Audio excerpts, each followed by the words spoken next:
most people can't tolerate the deep phase. I'm gonna tell you, my God in heaven, let me tell you what he did. He repurposed my entire mess and built me a masterpiece. It protects the house. When there's a flood, that house doesn't get hit. It's got a bazillion goddamn rocks all over the place. And then the foundation's that, those stones are that, the entire house is protected that way. And then we took the dadgum water and we diverted it into the most incredible waterfall, ask Ryan Stewman, you've ever seen in your life. There's a waterfall that runs from 100 yards up my hill all the way down cascading into the lake. Those rocks literally diverted the water that was coming from my family down into the lake. It repurposed my mess into building my dream. Let me remind you of something. Your mess right now in your life, if you got one going, does not disqualify you from making your dream happen. Everyone around you at some point is going to think you're crazy. There's going to be a point where your life was jackhammered and dynamited into a complete mess. And I'm telling you, from those greatest adversities, this is not rah-rah, I'm living proof of it, became one of my great dreams. And from that home is where I met all my mentors, have done the majority of my business deals. My net worth since I built that house has increased about $300 million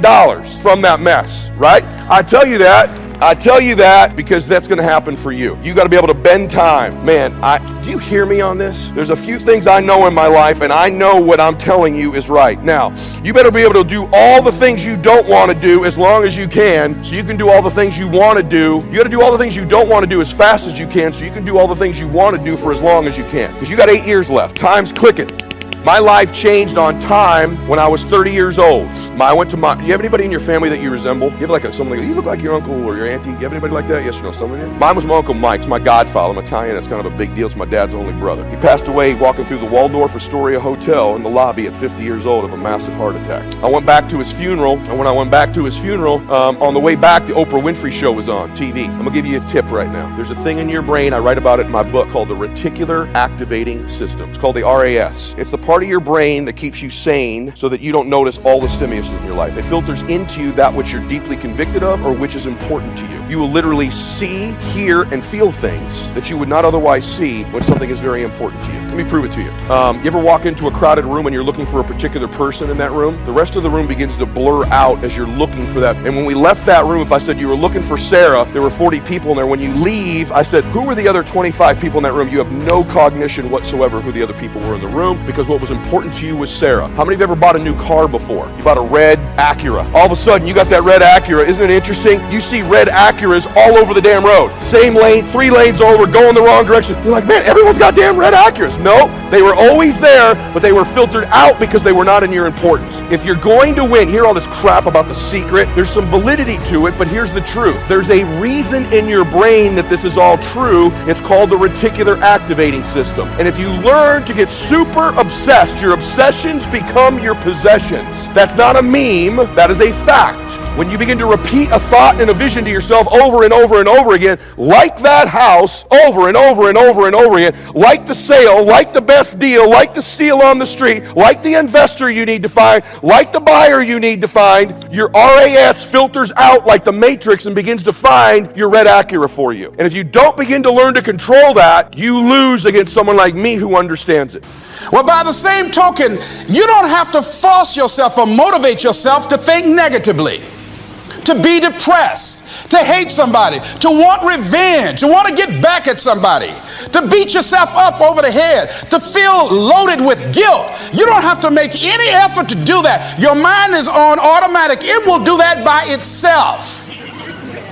But if you want to begin to move into your own personal greatness, if you want to begin to really enjoy a happy, successful, healthy life, you've got to be willing to go against the tide. You've got to be willing to harness your will and say, in spite of this, I'm in control here. I'm not going to let this get me down. I'm not going to let this destroy me. I'm coming back, and I'll be stronger and better because of it. You have got to make a declaration that this is what you stand for.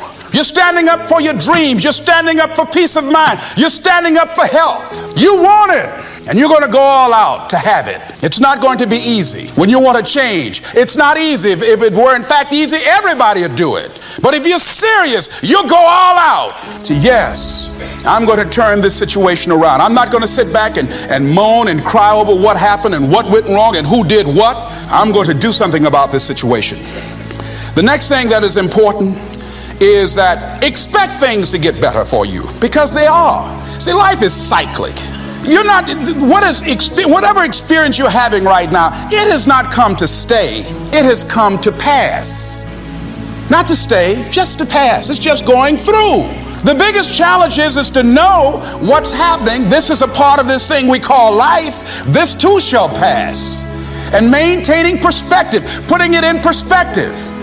Discipline is like a set of magic keys that unlocks all the doors of wealth, happiness, sophistication, culture, high self-esteem, pride, joy, accomplishment, satisfaction, and success. The first key to discipline is awareness of the need for and the value of discipline, and especially the discipline to make the changes. What will it take? What must I do? And what must I become to get all I want from my life? The second key is the willingness. More than that, the eagerness to maintain your new discipline deliberately, wisely, consistently. And the third key to discipline is the commitment to master the circumstances of your daily life, to see and harness the opportunities to make something of the sun and the rain, the good as well as what comes in the guise of misfortune. Discipline does many things, but most important of all is what it does for you. It makes you feel better about yourself. Even the smallest discipline can have an incredible effect on your attitude, and the good feeling you get, that surging feeling of self-worth that comes from starting a new discipline, is almost as good as the feeling that comes from the accomplishment of the discipline. Second, a new discipline immediately alters your life direction. You don't change destinations immediately. That is yet to come. But you can change direction immediately. And direction is very important. Third, discipline cooperates with nature. Everything strives. It is a common life function. How tall will a tree grow? As tall as it can. Everything strives to become all it can possibly be. And that striving to become is what discipline is all about. Disciplining ourselves to fulfill our natural potential to become all that we can be. And finally, discipline attracts opportunity. Opportunity is always looking for ambition and skill in action. Discipline taps the unlimited power of commitment. The human will in action, driven by inspiration, enticed by desire, tempered by reason, guided by intelligence, can bring you to that high and lofty place called the good life. But here's the problem.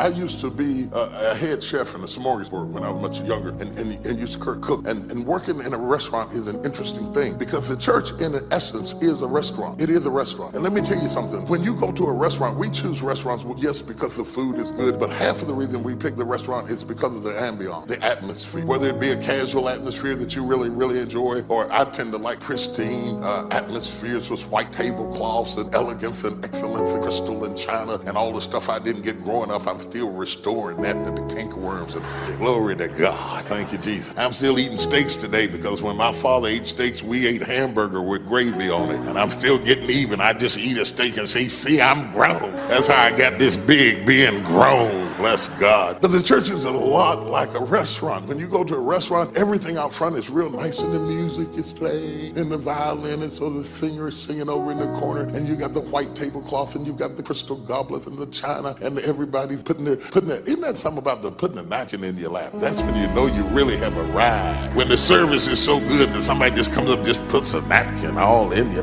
First time they did that, I thought they was getting fresh, I thought, now, of course I've been on the road a while, but anyway, let me get past that. And so you're having this, maybe I should have stopped it tonight. I don't want to mess you up. But you have this great experience in the restaurant. But that's not how it is in the kitchen. In the kitchen, you got leftover lettuce heads over in the corner that you got to throw away. And you got stuff bubbling and boiling and cooking and spilling over. And people are yelling at one another. I said, bring the soup. It's behind. We got to get the out front.